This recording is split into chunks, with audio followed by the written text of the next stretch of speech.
লেবাননে ইসরায়েলি বিমান হামলা ও স্থল অভিযানের ফলে শিশুদের উপর ভয়াবহ ও বেদনাদায়ক প্রভাব পড়ছে বলে সতর্ক করেছে ইউনিসেফ। সংস্থাটি জানিয়েছে, চলমান এই সংখ্যাতে দেশটিতে 3,70,000-এরও বেশি শিশু ঘরবাড়ি ছেড়ে পালিয়ে যেতে বাধ্য হয়েছে।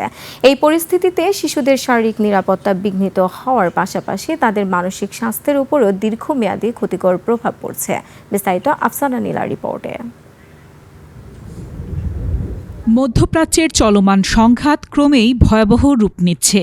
এরই মধ্যে লেবাননে প্রাণহানির সংখ্যা উদ্বেগজনক হারে বেড়ে দাঁড়িয়েছে 1,116 জনে, যার মধ্যে 121 জন শিশু রয়েছে। ইউনিসেফের তথ্য অনুযায়ী হিজবুল্লাহর বিরুদ্ধে ইসরায়েলের সামরিক অভিযানের জেরে লেবাননে 3,70,000-এরও বেশি শিশু নিজেদের বাড়িঘর ছাড়তে বাধ্য হয়েছে। হতাহত হয়েছে অনেক শিশু। ইউনিসেফের প্রতিনিধি জানান, গেল 2 সপ্তাহে প্রতিদিন গড়ে 19,000 শিশু বাস্তুচ্যুত হয়েছে। 20 লাখেরও বেশি মানুষ ঘরবাড়ি হারিয়েছেন।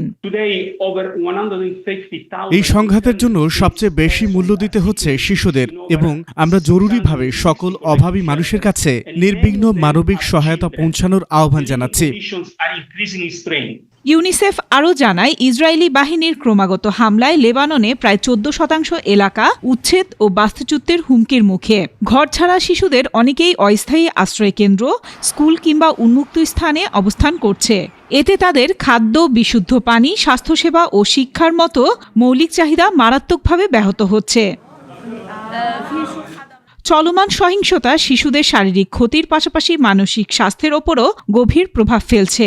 দ্রুত সহিংসতা বন্ধ এবং শিশুদের সুরক্ষা নিশ্চিত করতে জরুরি পদক্ষেপ নেওয়ার দাবি জানিয়েছে ইউনিসেফ। আফসানা নীলা, ডেস্ক রিপোর্ট, 21 টেলিভিশন।